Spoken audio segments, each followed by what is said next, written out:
L'esthétique de nos cauchemars les plus fous, c'est le domaine de H.R. Giger, un artiste surréaliste suisse. Salvador Dali avait de l'humour, mais lui, il ne rigole pas du tout.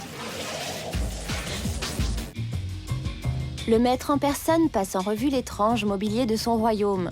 Au départ, H.R. Giger est designer industriel. Mais c'est surtout le père de nos cauchemars les plus entêtants. J'ai toujours été fasciné par les os. Les constructions sont souvent faites à partir d'ossements. Ça, on dirait un bassin, l'os d'un bassin. La plupart du temps, je travaillais à partir de vrais squelettes.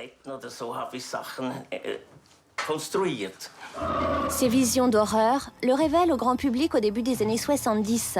D'entrée de jeu, il se fait remarquer par son utilisation du airbrush. Dans son art, Hans-Rudi Giger exorcise ses peurs les plus primales, à tel point que ses créations suscitent parfois un certain malaise. Moi, je trouve ça beau, plein d'imagination. Mes œuvres portent des traces de décrépitude. Elles sont comme attaquées par la rouille.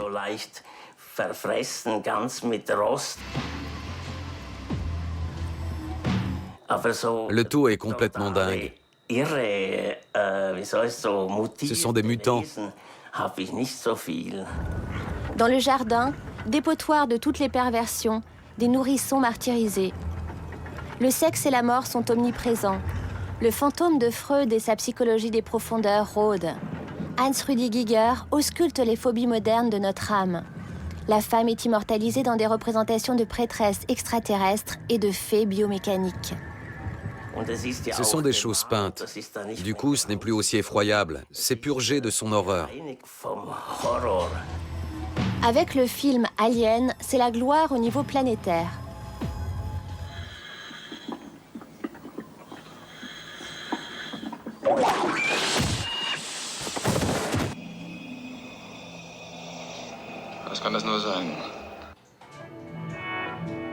Aujourd'hui, ces monstres les plus populaires moisissent au grenier. En 1978, les effets visuels d'Alien valent à H.R. Giger un Oscar.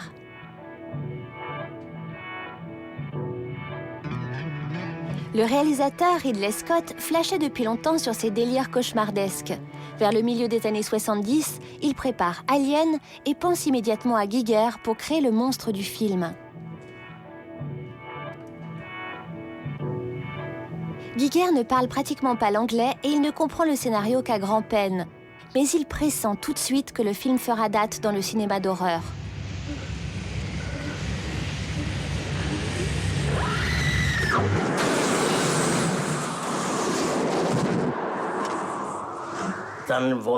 Ridley Scott voulait aussi que je crée une planète où ces aliens habiteraient.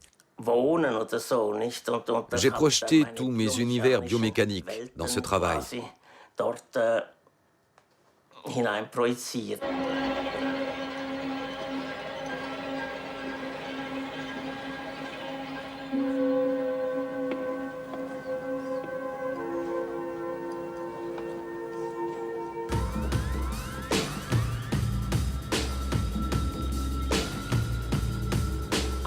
D'autres films ont ensuite repris le même concept. Dans Matrix, ça se voit très bien, ça ressemble à ce que je fais. Et d'ailleurs, c'est super bien fait. Ça fait toujours plaisir, bien sûr.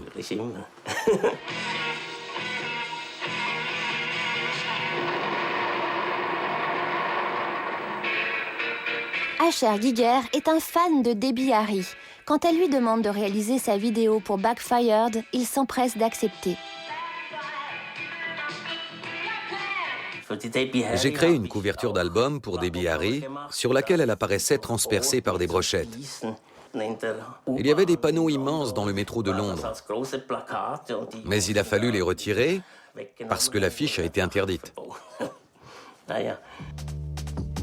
La pochette de disque réalisée par Giger pour Emerson, Lake & Palmer sera primée plusieurs fois et saluée par le magazine Rolling Stone. Son projet, Penis Landscape. Le poster sera vendu avec l'un des albums des Dead Kennedys, ce qui leur vaut un procès aux États-Unis en 1986.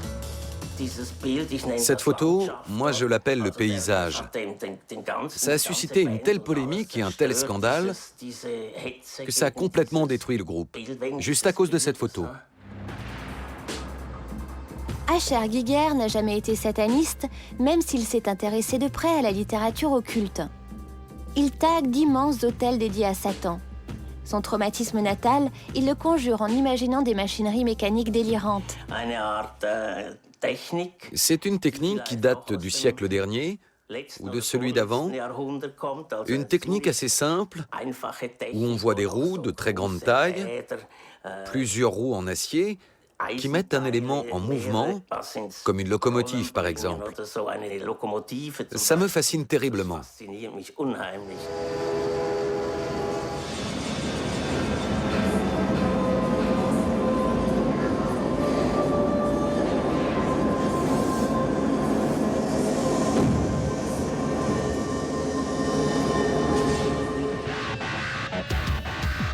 Giger associe la destruction à la pornographie.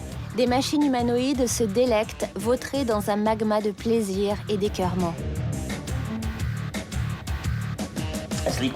Je ne cherche pas à provoquer, ni à agacer, ni à créer un malaise. Au fond, je dessine et je peins pour moi. Bien sûr, mon travail est exposé au public, mais bon. On peut toujours dire aux gens, si vous êtes sensible, ne regardez pas.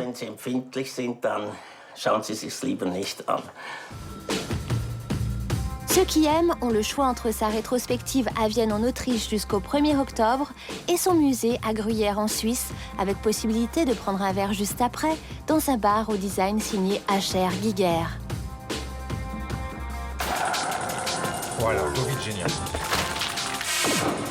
Restez avec nous, voici ce qui vous attend.